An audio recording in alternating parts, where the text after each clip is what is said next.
안녕하세요. 개인인생 파산 15년 경력 법률로 마음을 치유하는 법률 테라피스트 김영윤 법무사입니다. 오늘 이번 시간에는 개인인생을 진행할 때 정말 조심해야 되는 부분입니다. 자주 일어날 수는 없는 일이긴 한데요. 가끔 실제로 이런 일이 있고 이게 발생을 하면 채무자분이 너무나도 힘들어하시는 경우죠. 내가 통장을 사용하고 있는데 그 통장에 어느 날 급여라든가 다른 돈이 입금이 되었는데 이게 채권자가 빼가버린 겁니다. 그래서 당장 다음 달 생활비가 통째로 날아가는 상황이 발생할 수가 있습니다. 그리고 내가 통장에서 돈을 뺄 수 없기 때문에 어려워지시는 경우들이 생기거든요. 그래서 개인회생을 신청하셔도 통장 사용은 아주 조심을 해주셔야 되는 부분이 있습니다. 오늘 이 시간에는 그것을 크게 두 가지 경우로 발생할 수가 있는데요. 두 가지 경우를 나누어서 설명을 드려보도록 하겠습니다. 첫 번째 경우는 내가 개인회생을 신청할 때 A은행을 채권자 목록에 채무가 있어서 포함을 시켜서 신청을 했어요. 근데 내가 A은행 통장에 돈이 들어오는 상황이 생길 수가 있습니다. 이것을 법률상 상계라고 합니다. 내가 상대방한테 줄 돈도 있고 받을 돈도 있는 경우에 같은 금액에서 상계를 하겠다는 의사표시만 하면 그 대등에서 채무가 양쪽이 다 소멸하는 제도입니다. 쉽게 얘기하면 내가 줄 돈도 있고 받을 돈도 있을 때 같은 금액으로 쌤쌤 쳐서 채무를 다 없앨 수 있다는 거죠. 그래서 은행에서 우리가 개인회생을 신청이 들어가고 지급정지가 발생했을 경우에 통장에 어느 날 돈이 들어오면 그 금액을 지급정지를 걸어서 바로 상계처리해서 빼가버리는 상황이 생깁니다. 그럼 우리가 이걸 개인회생 신청했을 때 언제까지 조심을 해야 되는지 이게 중요하겠죠. 개인회생을 진행할 끝까지 상계가 당할 수 있는 것인지 실제로 어느 시점까지 할 수 있는지를 해당 조문이 있습니다. 조문을 잠깐 보여드리면서 설명을 드려보도록 하겠습니다. 지금 보고 계시는 법률이 채무자생기 파산에 관한 법률 상계에 관한 조항입니다. 여기 보시면 관련 조문이 416조부터 422조까지 있습니다. 그리고 이것은 파산에 관한 규정인데요.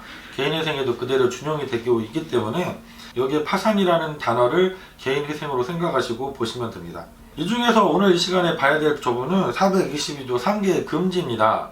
개인회생 파산 절차에서 채권자가 상계하는 것을 금지를 시켜주는 특별한 경우들이 있습니다. 첫 번째를 보시면 개인회생 채권자가 개인회생 개시결정 이후에 개인회생 재단에 대하여 채무를 부담할 때 어려운 문구인데요. 개인회생 개시결정 후에 채권자가 채무를 부담할 때 예금 통장에 돈이 들어가도 상계를 못한다고 생각을 하시면 됩니다. 두 번째 조문이 중요합니다. 개인회생 채권자가 지급정지 또는 개인회생 신청이 있었음을 알고 채무자에 대하여 채무를 부담한 때 이렇게 규정하고 있죠. 여기서 눈여겨보실 것이 개인회생 신청이 있었음을 알고 라는 문구입니다.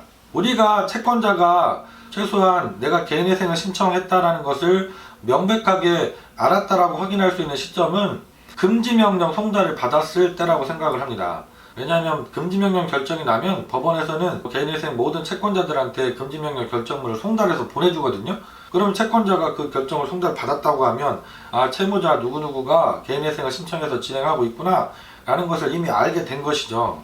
그래서 이 조문에서 명백하게 개인회생 금지명령 결정이 있었음을 안 때라고 되어 있지는 않지만 금지명령을 송달받았다면 개인회생 신청이 있었음을 알았다고 볼 수 있기 때문에 금지명령 결정 이후에는 상계를 할 수가 없게 됩니다. 그래서 내가 A은행에 채무가 있고 또 A은행 통장에 어느 날 돈이 입금되는 상황이 벌어졌더라도 이게 금지명령을 받고 난 이후에는 상계가 금지돼서 은행에서 일방적으로 돈을 못 빼간다는 것이죠.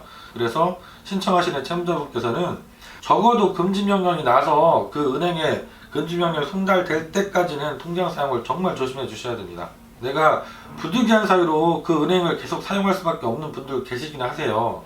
직장을 다니시는데 직장에서 특정 은행에만 급여를 입금해 주는 경우도 있을 수 있고 사업하실 사장님들이 거래처에서 그 은행에 나도 모르는 사이에 내가 종전에 사용했던 통장이기 때문에 입금이 들어올 수도 있겠죠. 하지만 금지명령 전까지는 아주 조심을 해주셔야 됩니다. 그래서 가능하면 개인회생을 신청하실 때 내가 빚이 있는 은행, 채무가 있는 은행 계좌는 쓰지 않으시는 게 제일 좋겠죠. 그리고 두 번째, 내가 통장에 있는 돈을 뺏길 수 있는 경우는 어떤 것이 있는가 생각을 해보면 방금 설명드린 것은 내가 채무가 있는 그 은행에 돈도 들어간 경우입니다. 두 번째 경우는 그 은행에 돈이 들어간 게 아니라 뭐 다른 은행에 돈이 들어가 있는 계좌에 그 다른 채권자들이 취할 수 있는 조치입니다. 그것은 통장 가압류, 압류라는 조치를 통해서 돈을 빼갈 수가 있겠죠. 강제 집행을 통해서 빼갈 수가 있는 것이죠. 그런데 이거는 아까 말씀드린 부분과 조금 다르게 주의를 조금 더 해주셔야 되는 게, 상계 같은 경우는 금지명령이 결정이 나면 그 이후에는 걱정을 안 하셔도 된다고 말씀드렸죠. 하지만 통장 압류는 조금 더 조심을 해주셔야 됩니다. 왜냐하면 우리가 금지명령 내용을 보면 이게 대전지방법원에서 제가 최근에 받았던 금지명령입니다. 첫 번째, 강제집행을 금지시켜 주시고, 두 번째, 변제를 받거나 변제를 요구하는 일체행위, 독촉하는 것을 금지시켜 주시죠. 그런데 첫 번째 항에 보시면 금지시켜주는 대상이 특정되어 있습니다. 채무자 소유의 유체동산, 그리고 채무자의 급여 및 퇴직금, 여기에 대한 강제집행, 가압류 또는 가처분을 금지하고 있죠. 법률 조문에는 이렇게 대상을 특정하지 않고 계시고, 강제집행, 가압류, 가처분, 임의경매, 강제경매 이런 것들을 다 금지시켜주고 계신데, 실무에선 이렇게 금지명령 모든 법원이 나올 때 보면 유체동산과 급여 및 퇴직금에 한정해서 대상을 특정하고 계십니다. 그래서 이 금지명령 내용대로 한다고 하면 통장은 가압류도 가능하고 압류도 가능하다는 얘기입니다. 그렇다면 우리가 개인회생을 들어가더라도 채권자들이 내 통장에 모두 다 가압류도 들어오고 압류도 들어올 수 있느냐? 실제로 보면 그렇진 않습니다. 특히 금융위기관 같은 경우는 채무자분께서 개인회생 신청을 하셨다, 그래서 사건 번호가 나왔다 그러면 그 이후에 법조치를 추가로 진행하진 않습니다. 가압류도 들어오지 않고 압류도 들어오지 않습니다, 일반적으로. 하지만 우리가 조심해야 되는 경우가 어떤 경우냐면, 채권자 쪽에서 가압류, 소송, 본압류 이렇게 복잡한 절차를 거치지 않고 바로 압류가 들어올 수 있는 경우가 있습니다. 이미 내가 연체가 된 지 오래되어서 채권자 쪽에서 이미 소송이 오래전에 들어와서 판결이 이미 나와서 판결문을 채권자가 가지고 있다던가, 아니면 내가 대부업체에서 대출을 받으면서, 아니면 개인들한테 돈을 빌리면서 공증을 서주셨다던가, 약소금 공증이라든가 금전 소비대차 공증, 이렇게 판결문과 동일한 효력이 있는 공증을 서주셨던 경우에, 이 경우에는 채권자가 강제집행하는 절차가 아주 간단해집니다. 가압류하고 소송을 거칠 필요 없이 바로 압류를 할 수 있기 때문에 시간도 빠르게 진행이 가능하거든요. 그래서 이 경우에는 실제로 가끔 통장에 압류가 들어와서 통장에 있던 돈이 뺏기시는 경우가 가끔 발생을 합니다. 그래서 두 번째 경우, 내가 그 채무가 있는 해당 은행 계좌에 돈이 입금된 경우는 아니지만 그 해당 은행 이외에 다른 채권자들이 내 통장에 압류를 걸어서 돈을 빼앗아갈 수 있는 경우에 특히 조심하셔야 되는 게, 이미 채권자가 판결을 받아서 소송 판결문을 들고 있다던가, 약소금이라든가 금전소비대차 공증 문서를 들고 있는 경우에는 금지명령이 났더라도 조심을 해주실 필요는 있습니다. 물론 개인회생 개시결정이 나면 모든 재산에 대한 법조치가 금지되고 다 중지되기 때문에 개시결정 이후에는 걱정하실 필요는 없어요. 하지만 개시결정 전에는 조심해 주실 필요가 있습니다. 오늘은 제가 그 개인회생을 진행하면서 아주 중요한 부분 중에 한 가지입니다.